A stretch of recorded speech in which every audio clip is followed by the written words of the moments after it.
మన కార్తికేయుడు తన కర్తవ్యాన్ని పూర్తి చేసుకుని తిరిగి వచ్చేలోపుగా నీవు మరొక పుత్రుడిని పొందగలవు దేవి.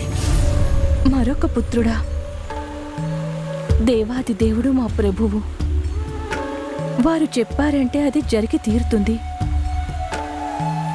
అయినా ఇదెలా సంభవిస్తుంది?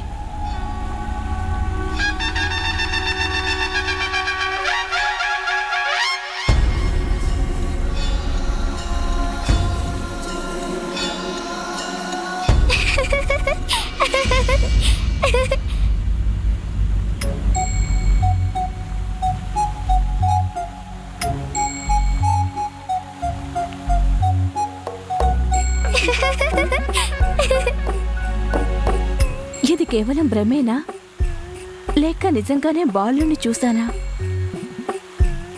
ఎవరా బాలుడు?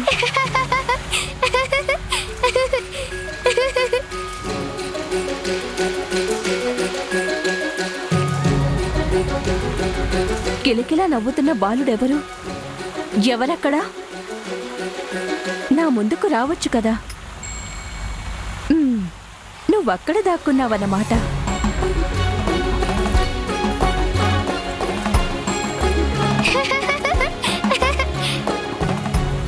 భలే, నువ్వు నాతోనే దాగుడు మూతలాడుతున్నావన్నమాట. చూస్తుంటే నువ్వు అల్లరి పిల్లాళ్ళ ఉన్నావు. చూస్తూ ఉంటూ నిన్నెలా పట్టుకుంటాను.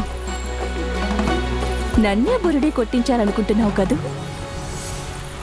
ఇప్పుడు నువ్వే నా ముందుకు రాక తప్పదు పుత్రా.